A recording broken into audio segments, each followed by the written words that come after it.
मित्रांनो, आई कुठे काय करते या मालिकेच्या आजच्या भागामध्ये एक जबरदस्त असा ट्विस्ट आपल्याला पाहायला मिळेल. आणि यशवर काही गुंडांनी हल्ला केलेला असतो म्हणून अरुंधती पूर्णपणे चवताळते आणि संजनाला जाब विचारायला देशमुखांच्या घरी येत म्हणते, संजना, तू माझ्यावर आणि आप्पांवर हल्ला करायला गुंड पाठवले होते तोपर्यंत ठीक होतं, मी शांत बसले होते. तू आज माझ्या मुलाच्या जीवावर तू उठलीस, आता मी सोडणार नाही. तेव्हा संजना रागातच म्हणते अरुंधती. तर अरुंधतीचा आवाज आता चढतो, खूप रागात म्हणते, संजना, एक गोष्ट लक्षात ठेव, माझ्या मुलाला जर काही झालं, त्याच्या केसाला जर धक्का लागला ना तर अख्खं रान पेटवून देईल मी. हेच मित्रांनो आपल्याला आजच्या भागात पाहायला मिळणार आहे. ज्या भागामध्ये ईशा कोर्टामध्ये सांगते, ईश माझा नवरा होता, परंतु त्याचा चाचू गेल्यानंतर सर्व प्रॉपर्टी ही त्याची होती, परंतु त्याने ती प्रॉपर्टी घेण्यासाठी पूर्णपणे नकार दिला. मी त्याला अनेक वेळा फोर्स केलं, परंतु त्याने काही ती प्रॉपर्टी घेतली नाही. मग मीही त्याला वैतागले आणि मग त्याला लगेच 6 महिन्यांच्या आतच डिवोर्स दिला. आता हे ऐकल्यानंतर सर्वजण ईशाकडे पाहतच राहतात. तेव्हा आता पॉइंट टू बी नोटेड असं सुलेखाताई जज साहेबांना म्हणतात, कारण ईशा ही अशी मुलगी आहे ना, ती फक्त पैशांसाठी सगळं करते. तेव्हा आशुतोष केळकर यांची प्रॉपर्टी घेण्यासाठी अनिशने नकार दिला, तेव्हा तिने लगेच त्याला डिवोर्स सुद्धा दिला, कारण तिला फक्त पैसा आहे. पैशाच्या हव्यासापोटी इथे आईवडिलांच्या भावनांना पायदळी तुडवलं जाते. आणि हे काम कुणी केले तर अनिरुद्ध देशमुख यांनी, कारण अनिरुद्ध देशमुख यांनी ईशाला पैशांचं लालच दाखवलं आणि या पैशाच्या लालचापोटी सर्वजण तो बंगला पाडायला निघाले आहेत. त्यावेळी आता जज साहेब पॉइंट नोट करत असतात. त्याचवेळी आता देशमाने उठतात आणि ईशा ही एक अजून बालिश मुलगी आहे, तिला व्यवहारातलं काही कळत नाही, ईशाच्या स्टेटमेंटला एवढं महत्त्व देऊ नका असं देशमाने म्हणतात. तेव्हा सुलेखाताई आता देशमानेंना म्हणतात की मिस्टर देशमाने, ऐका, हे पहा, ईशा देशमुख या सज्ञान आहेत, कारण त्यांचं लग्न होऊन डिवोर्स झालाय त्यांच्या सहीने घरातील त्यांचा हिस्सा बिल्डरला देता येऊ शकतो, तरीही त्या मॅच्युअर्ड नाही असं तुम्ही म्हणताय. अहो, त्या जे बोलतायत ना ते सगळे त्यांचेच विचार आहे आणि त्यांचं व्यक्ती स्वातंत्र्य आपण अबाधित ठेवलंच पाहिजे. आता ईशा म्हणते, हो, मलाही माझं स्वातंत्र्य आहे की नाही. तेव्हा आता संजना तिला लांबूनच गप्प बस असं म्हणत असते, परंतु ईशा तिच्याकडे दुर्लक्ष करते. तर इकडे नितीन, त्याचबरोबर अनिश आणि यश हे तिघेही ईशावर हसतात. तेव्हा आता ईशाचं हे स्टेटमेंट पाहून आता देशमानेंना राग येतो. तर संजना अनिरुद्धची आता जरा पुंगीच वाजते. काही वेळानंतर आता सुलेखाताई या म्हणतात की ईशा देशमुख, तुम्ही खूप स्पष्ट वक्त्या आहात आणि तुम्ही मगाशी म्हणाल्याप्रमाणे संजना देशमुख या तुम्हाला आईसारख्या, मैत्रिणीसारख्या वाटतात, कारण त्या तुमची खऱ्या आईपेक्षा जास्त काळजी घेतात, बरोबर ना. त्यावेळी आता ईशा हसते आणि म्हणते, हो, ती मला नवनवीन ड्रेसेस घेऊन देते, त्याचबरोबर मोठमोठ्या पार्ट्यांमध्ये सुद्धा घेऊन जाते, आम्ही दोघीही खरंच खूप मजा करतो. तेव्हा सुलेखाताई हसूनच ग्रेट असं म्हणतात. पण काय हो ईशा मॅडम, मागे जेव्हा तुम्ही कॉलेजमध्ये असते एका मुलाने छेड काढली होती, तेव्हा तुम्हाला वाचवायला संजना मॅडमच आल्या असतील ना, अगदी ढाल बनून त्या मुलासमोर उभे राहिले असतील, बरोबर ना. तेव्हा ईशाला आठवतं की जेव्हा एक मुलगा माझी छेड काढत होता तेव्हा अरुंधतीच तेथे मला वाचवायला आली होती. मग आता तिला ते प्रसंग आठवतात. सुलेखाताई विचारतात, ईशा मॅडम, मी तुम्हाला काहीतरी विचारतीये, त्या प्रश्नांचं उत्तर द्या, कारण तुम्ही जोपर्यंत या प्रश्नाचं उत्तर देत नाही ना तोपर्यंत मी हाच प्रश्न सतत विचारत राहणार, समजलं. इकडून संजना आता म्हणत असते, एकदम शांत राहा. मग आता ईशा सांगते, तेव्हा मला माझ्या आईनेच वाचवलं होतं, संजना आंटीने नाही. पण मुलीला वाचवणं हे आईचं कर्तव्यच असतं, नाही का. त्यावेळी सुलेखाताई म्हणतात, अच्छा, बरोबर आहे. मग आईची कर्तव्य काय असतात हे तुम्हाला चांगल्या प्रकारेच माहीत आहे. पुढे आता सुलेखाताई म्हणतात की मी असं ऐकलंय की तुम्ही आणि तुमच्या मोठ्या भावाने संजना आणि अनिरुद्धला घर विकण्यासाठी प्रेशराईज केलंय. ईशा आता म्हणते, छे हो, आमचा काय संबंध त्याच्याशी, हा प्लॅन फक्त संजना आंटी आणि बाबांचा होता. तुम्हाला माहितीये का, आमची आत्या सुद्धा घर विकायला तयार नव्हतीच, परंतु संजना आंटीने तिला सुद्धा पटवलं. आता फक्त उरले होते यश आणि आप्पा, आणि अजून थोडा वेळ मिळाला असताना तर तेही झालंच असतं. पण ही आमची आई, तिने आप्पांच्या डोक्यात केस करायचं भरवलं. तर बाबा आणि आंटी बिल्डरला भेटवून सगळं काही ठरवून सुद्धा आले होते. त्यांनी तर आम्हाला टॉवरचा प्लॅन सुद्धा दाखवला होता. त्यावेळी सुलेखाताई आता विचारतात, काय हो तुमचे बाबा हे सगळं कशाच्या आधारावर करणार होते? कारण आप्पा कुठल्याही परिस्थितीमध्ये त्या पेपरवर सह्या करणार नाही हे त्यांना माहीत होतं ना. आणि बिल्डरला भेटून सगळं काही ठरवून आले असं तुम्ही म्हणताय. तेव्हा ईशा म्हणते, हो आप्पांची सही कशी घ्यायची याचा प्लॅन त्या दोघांनी ऑलरेडी ठरवला होता. असं आता ईशा कोर्टामध्ये बरळून जाते. तिला भानच नसतं की आपण काय बोलतोय आणि काय नाही. तेव्हा इकडे आता संजना आणि अनिरुद्ध दोघेही खूपच घाबरतात, कारण त्या दोघांचं काळं सत्य आता बाहेर पडलेलं असतं. इकडे आता आप्पा तर टाळ्याच वाजवतात, कारण ईशाने सगळं काही भावनेच्या भरामध्ये अगदी खरं बोलून टाकलेलं असतं. तेव्हा अनीश, अरुंधती, यश आणि नितीनला खूप आनंद होतो. त्यावेळी थँक्यू ईशा मॅडम असं सुलेखाताई म्हणतात. मग आता इकडे संजना खूप बडबड करू लागते. अरे मी तिला काल सांगितलं होतं कोर्टामध्ये काय सांगायचंय आणि काय नाही, तरीही ती वेड्यासारखी काही पण बरळली कोर्टात.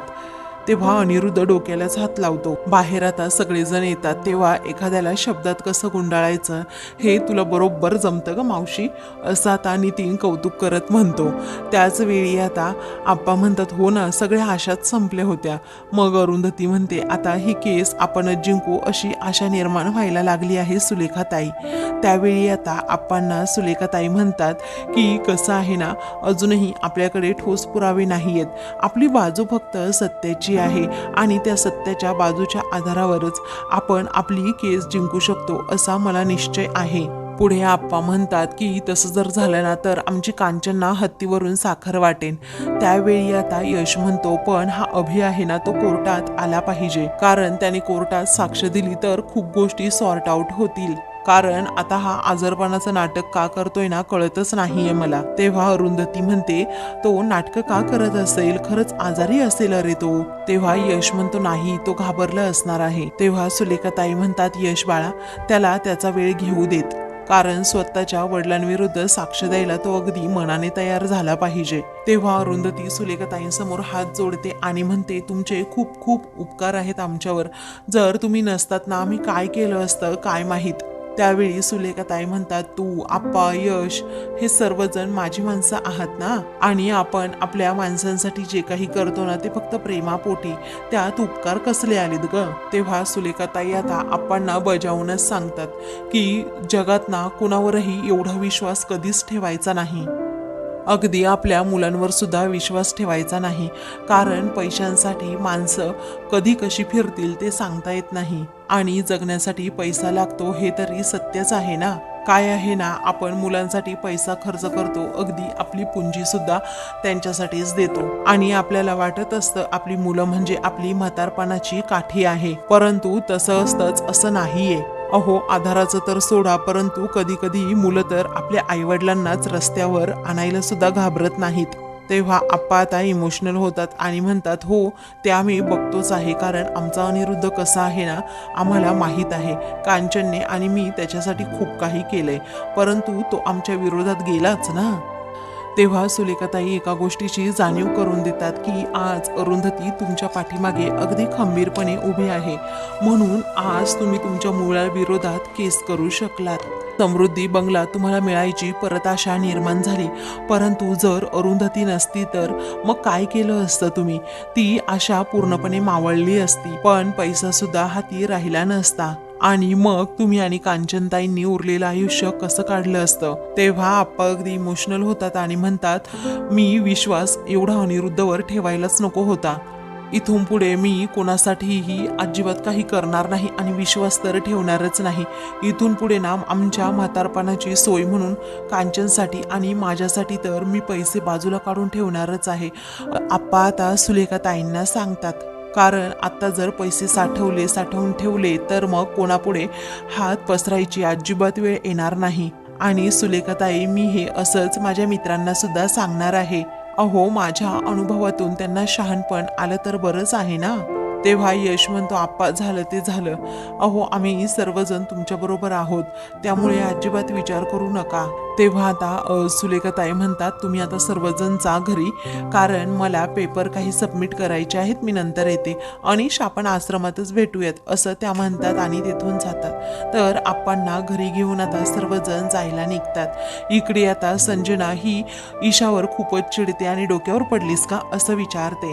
तेव्हा काय केलंय आता मी असं ईशा विचारते. तेव्हा संजना म्हणते अगं बोलण्या अगोदर ना जरा विचार करत जा, कारण सुलेखाताई काय प्रश्न तुला विचारत होत्या आणि तू काय उत्तर देत होती तुला समजतं की नाही काही. तेव्हा त्या सुलेखाताई खूप अग्रेसिव्हली बोलत होत्या, त्यांना मी घाबरले आणि कदाचित माझ्या तोंडातून काही गेले पण असतील शब्द, मला तरी काय माहीत. तेव्हा संजना म्हणते अगं कदाचित कसलं, तू सगळा प्लॅन ओपन करणार होती त्यांच्या समोर समजलं, आणि आजच कोर्टाचा निकाल लागला असता नशीब काही बोलली नाहीस असं रागात संजना म्हणते.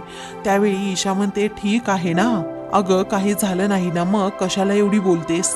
तेव्हा संजना अजूनच तिच्यावर चिडते आणि म्हणते हॉट काही झालं नाही म्हणजे.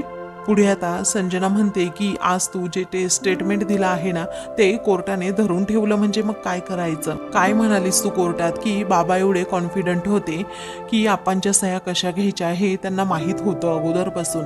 याचा अर्थ तुला माहीत आहे का काही, का मी फसवून आपणच्या सह्या घेऊ शकतो हे कोर्टाला समजलंय. तेव्हा अनिरुद्ध म्हणतो एवढंही काही झालं नाही संजना गप्प बस. मग आता हिच्या स्टेटमेंटमुळे आपल्याला खडी फोडायला जायची, तुरुंगात वेळ येईल ना तेव्हा तुला समजेल. तरीही म्हणतो काही झालं नाही असं संजना रागातच विचारते. त्यावेळी संजना म्हणते लहान का, अरे तुझ्या या लहान मुलीचा 6 महिन्यात डिवोर्स झाला तेव्हा तुला ही लहान नाही वाटली का. अरे तिचा डिवोर्स का होतोय याचा विचार तरी तू कधी केला का अनिरुद्ध. सारखा हिला पाठीशी घालत बसला आणि तिचं पुन्हा पॅचअप करून द्यावं अनिश बरोबर हे तुला कधी वाटलं नाही का असं म्हणून आता ती चिडते. त्यावेळी माझ्या डिवोर्ससाठी तू सुद्धा प्रोत्साहन दिलंच होतं असं ईशा आता म्हणते. त्यावेळी अनिरुद्ध म्हणतो की गप्प बसा दोघींनीही अजिबात भांडू नका. मग आता मुंबईसारख्या ठिकाणी खूप मोठा फ्लॅट असणं हे माझं कधीपासूनचं स्वप्न आहे, त्यामुळे मला ते काहीही करून पूर्ण करायचंच आहे असं संजना आता अनिरुद्धला म्हणते. आता अभिनेत्री व्यवस्थित स्टेटमेंट द्यावं अशी माझी इच्छा आहे. त्यावेळी आता अनिरुद्ध म्हणतो माझा अभि हुशार आहे, तो व्यवस्थितच स्टेटमेंट देईल असं मला वाटतंय. अभिने आपल्या बाजूने जर स्टेटमेंट दिलं ना मग काही प्रश्नच राहणार नाही असं आता अनिरुद्ध म्हणतो. तेव्हा त्याने आजारपणाचं खोटं नाटक केलंय असं आता संजना म्हणते. त्यावेळी अनिरुद्ध म्हणतो नाही अभिचं खरंच काहीतरी दुखत असेल. त्यावेळी आता या मुंबईमध्ये खूप मोठा फ्लॅट असणं हे माझं सुद्धा स्वप्न आहे, तुझ्या एकटीचं नाही, आणि आम्ही सुद्धा त्यासाठी प्रयत्न करत आहोतच असं ईशा आता संजनाच्या तोंडावर तिला सांगते. त्यामुळे आता संजना म्हणते की गप्प बस हा ईशा खूप बोललीस तू आज.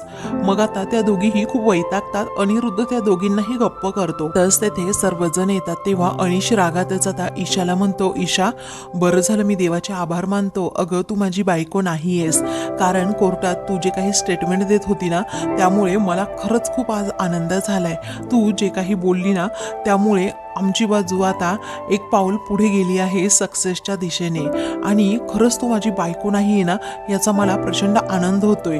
मी स्वतःला सारखा रिमाइंड करून सांगतोय की ही आता माझी बायको नाही आहे. मग आता ऑलरेडी तुझं हे माझ्याबरोबर बोलून झालं आहे असं ईशा आता अनिशला म्हणते. तेव्हा अनिश म्हणतो हो माझं बोलून तर झालं आहे, परंतु मला स्वतःला सारखं रिमाइंड करावं लागतंय ना, कारण माझं तुझ्यावर मनापासून प्रेम होतं समजलं. अगं तू जिथे स्वतःच्या आईची सुद्धा कदर केली नाही, तिलाही आरोपीच्या पिंजऱ्यात तू उभं केलंस, तिथे तू आमची काय कदर केली असती. ईशाला चांगला झापत असतो म्हणून अरुंधती म्हणते जाऊ दे, तिला बोलून काही फायदा आहे का, मग आता आज मला बोलू देतच असं अनिश आता म्हणतो. आणि ईशाला सुनावत सांगतो अगं तुझ्या बाबांना या वयामध्ये चक्रा माराव्या लागतात कोर्टाच्या, हे तुला पटतं का, आणि तूच सगळं हे केलं आहेस. मग आता तू तुझ्या बाबांच्या पाठीमागे खंबीरपणे उभी राहिलीस म्हणून ही केसचं नाटक निघालं समजलं असं म्हणून आता तो तिच्यावर चिडतो. ती म्हणते 1 मिनिट शांत बस, माझ्या बाबांवर केस करण्याची त्यांना जास्त हौस होती, मग आम्ही तरी काय करणार. तेव्हा संजना म्हणते एक्झॅक्टली बरोबर आहे. तेव्हा अनिश पुढे आता म्हणतो की स्वतःच्या वडिलांना फसवताना तुझ्या बाबांना नाही त्रास झाला आणि त्यांना काय त्रास होणार आहे ग असं म्हणून तो आता अनिरुद्धची ही चांगलीच खरडपट्टी काढतो. तेव्हा संजनाला राग येतो. ती म्हणते अनिश तोंड सांभाळून बोल. तेव्हा माझ्या बाबांना काही बोलायचं नाही हा, असं रागातच आता ईशा म्हणते. अनिरुद्ध म्हणतो की हे बघ अनिश, जरा शांत राहा, यापुढे माझ्या मुलीशी बोलायला सुद्धा येऊ नकोस. तेव्हा अनिश म्हणतो खरं तर हे जे मी तिला सांगतोय ना ते तुम्ही तिला सांगायला हवं होतं, पण तुम्हाला चांगलं काय आणि वाईट काय यातला फरकच कळत नाही ना, आणि तुम्ही काय मग सांगणार तिला. तेव्हा संजना म्हणते अरे चांगलं काय आणि वाईट काय हे तू आम्हाला शिकवू नकोस हा. अरे हे सगळं बोलायला तुला अरुंधतीने शिकवलं का? तेव्हा त्यांनी का शिकवायला हवं, काही महिने का होईना ईशा माझी बायको होती, त्यामुळे मी तिला चांगल्या प्रकारे ओळखतो ना, आणि एखाद्या गोष्टीचा ती कुठल्या अँगलने विचार करू शकते हे मला चांगल्या प्रकारे माहीत आहे, आणि कोण तिचे अतिलाड करतं कोण तिला इन्फ्लुएन्स करतं हे सुद्धा चांगलंच माहीत आहे. तेव्हा आप्पा म्हणतात अनिश बाळा तू स्वतःला त्रास करून घेऊ नकोस, चल आपण जाऊयात. पण आता अनिश काही बोलायचा थांबत नाही. तो म्हणतो ईशा वेळीच जागी हो, तुला मदत करताय असं तुला वाटतंय ना ते स्वतःसाठीच खूप मोठा खड्डा खणून घेतायत. उद्या जर ते खड्ड्यात पडले ना तर तुलाही ते ओढून घेतील, एवढं लक्षात ठेव हा. त्यामुळे कुणावर विश्वास ठेवतेस ना याचा एकदा नीट विचार कर तू. हे स्वतःच्या आईवडिलांना फसवू शकतात, मग मुलांना का नाही फसवू शकत? अगं नवीन घरामध्ये मजा करण्याऐवजी तुरुंगात खडी फोडत बसशील तू, समजलं? तेव्हा अरुंधती म्हणते अनिश चल बाळा जाऊ दे, नको तिला समजवू. तेव्हा सर्वजण आता तेथून जातात. त्यावेळी ईशा रडतच विचारते बाबा मी एवढी वाईट आहे का हो? तेव्हा अनिरुद्ध म्हणतो नाही बाळा, अरे काही लोकांना आपलं चांगलं झालेलं पाहवत नाही. त्या आजीने ना त्याच्या पैसा घर बंगला गाडी काही दिलं नाही ना, म्हणून तो तुझ्यावर जळत असेल, बाकी काहीच नाही. तेव्हा सर्वजण आता घरी जायला निघतात. त्याच वेळी आता रात्रीचा अनिरुद्ध आपल्या रूम मध्ये बसलेला असतो. अनिरुद्धच्या डोक्याजवळ ती भुनभुन करत असते आणि ईशाचं गारानं त्याला सांगत असते काय एवढी लहान आहे का, सारखी सारखी कोर्टात बोलत असते. अरे ती तर एक दिवस आपल्याला जेलची खडी फोडायला पाठवेल, मग तुझं मन समाधान होईल. अरे काहीही विचार न करता वाटेल ते स्टेटमेंट ती कोर्टात देत होती, असं वैतागूनच ती म्हणते. तेव्हा अनिरुद्ध म्हणतो की संजना ठीक आहे ना, झालं ते झालं. मग आता संजना रागातच विचारते काय झालं रे? अरे आपल्या केसचा निकाल अजून लागायचा आहे, समजलं तुला? अरे सुलेखाताई काय चीज आहे हे समजलं नाही का तुला अजून? कारण त्यांच्या लक्षात आलंय आपल्या सगळ्यांमध्ये ना वीक खूप ईशा आहे आणि तिच्याकडून सत्य वधवून घेणं हे खूप सोपं काम आहे. त्या तिला पुन्हा कोर्टात बोलवणारच बघ, मी तुला सांगते 100% खात्रीने. मग आता आपण पुढच्या वेळी तिला समजावू असं अनिरुद्ध म्हणतो, कारण तो ईशाची बाजू घेत असतो. संजना म्हणते अरे त्या तर तिला प्रश्न विचारणार आणि बोलवणार सुद्धा, पण आपण अलर्ट असायला नको का कोणत्या प्रश्नांची कशी उत्तरं द्यायची ते? अरे घरी सगळी प्रॅक्टिस मी करून घेतली होती काय बोलायचं आणि काय नाही. तिने तिथे जाऊन माती शेवटी खाल्लीच असं रागातच ती आता म्हणते. अरे ती सुलेखाताईंच्या घरी राहिली आहे ना, मग अशी कशी घाबरली? तेव्हा अनिरुद्ध म्हणतो रिलॅक्स संजना रिलॅक्स, अगं असं होऊ शकतं, ती घाबरू शकते. तेव्हा संजना म्हणते आपल्याकडे दुसरा चान्स नाहीये. अरे आपल्यातला एक जरी चुकला ना तर डायरेक्ट आपल्याला जेल होऊ शकते, समजलं? अरे आपल्याला खूप अलर्ट राहावं लागणार आहे, समजलं? आपल्या सर्वांना काही पुढे धोके दिसतात की नाही? अरे बाबांना आणि संजनाला माहित होतं की आपणची सही कशी घ्यायची. हे स्टेटमेंट तिने देणं योग्य आहे का मला सांग बरं? आणि मला माहितीये आपण आपणना कसं फसवू शकतो, हाच या वाक्याचा अर्थ होतो ना अनिरुद्ध, सांग बरं मला तू. तेव्हा अनिरुद्ध म्हणतो अगं ती खूप घाबरली होती म्हणूनच असं बोलून गेली, बाकी काही नाही. तेव्हा संजना म्हणते ती घाबरली होती असं तुला वाटतंय का रे? अरे सुलेखाताईच्या नातवाबरोबर लग्न केलं तिने आणि 6 महिन्यात डिवोर्स सुद्धा घेतला, तेव्हा हिला भीती नाही वाटली. आणि आत्ताच कसली भीती वाटली हिला सुलेखाताईंची? आणि त्यांच्याच घरात राहून त्यांची प्रॉपर्टी मिळवण्यासाठी खूप अतोनात प्रयत्न करत होती ती, तेव्हा नाही घाबरली. आणि कोर्टात 4 प्रश्न काय विचारले तर लगेच घाबरली, असं संजना आता सारखी अनिरुद्ध बरोबर हुज्जत घालत असते. तेव्हा तो आता वैतागतो आणि म्हणतो आता दिवसभर रात्रभर हाच पाडा लावणार आहे का तू की तिने काय केलं तिने काय नाही केलं कोर्टात आणि ती काय बोलली ते? आता हेच ऐकवत राहू नको, मी हात जोडू का म्हणजे तू गप्प बसशील की पाया पडू तुझ्या? असं अनिरुद्ध रागातच आता तिला विचारतो. तेव्हा ती म्हणते तू काहीच करू नको, त्यापेक्षा तू त्या ईशाला समजाव प्लीज.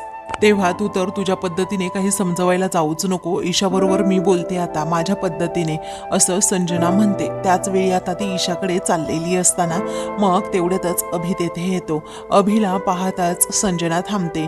मग आता अनिरुद्ध विचारतो, बाळा तू बरा आहेस का, तुला काय झालं होतं रे? मग आता तो म्हणतो, मला खूप अस्वस्थ वाटते आणि थोडा तापसुद्धा होता. मग एवढ्याशा कारणासाठी तू लगेच कोर्टात यायचं टाळलं का, असं रागातच संजना विचारते. मग आता तू त्याच्याशी ह्या पद्धतीत बोलू नकोस ग, असं अनिरुद्ध म्हणतो. त्यावेळी संजना म्हणते, नाही हा अजिबात नाही अनिरुद्ध, तू आता गप्प बस. अरे ही कारणं झाली का, या अरुंधतीने ना याचं सुद्धा ब्रेन वॉश केलं आहे. तो म्हणतो की खरंच माझं खूप दुखतंय आणि अंग सुद्धा खूप दुखतंय, आईचा यामध्ये काहीही संबंध नाहीये, असं म्हणून तो आता संजना अनिरुद्धला सांगतो. तेव्हा अनिरुद्ध म्हणतो, काही हरकत नाहीये, पण पुढच्या वेळी तुला कोर्टात यावंच लागेल हा अभिबाळा, कारण तुझं सुद्धा तेवढाच हक्क आहे तिकडे येण्याचा आणि तुझा या घरावर सुद्धा तेवढाच हक्क आहे, समजलं? तो आता हो असं म्हणतो. तेव्हा अरे तुला यावंच लागेल कोर्टात, असं रागातच संजना म्हणते. मग आता तो म्हणतो, प्रयत्न करील मी नक्की. मग आता असं म्हणून तो तेथून जातो. तेव्हा संजना पुन्हा वैतागते आणि म्हणते, काय रे तुझी ही मुलं? मला नाही या अभिवर सुद्धा डाऊट आहे, कारण तो क्लिअर काही बोलला नाही हा. जर तो कोर्टात नाही आला ना मग त्याच्याकडे मी बघेनच. काय तुझी मुलं आहेत, असं संजना सारखी सारखी आता म्हणत असते.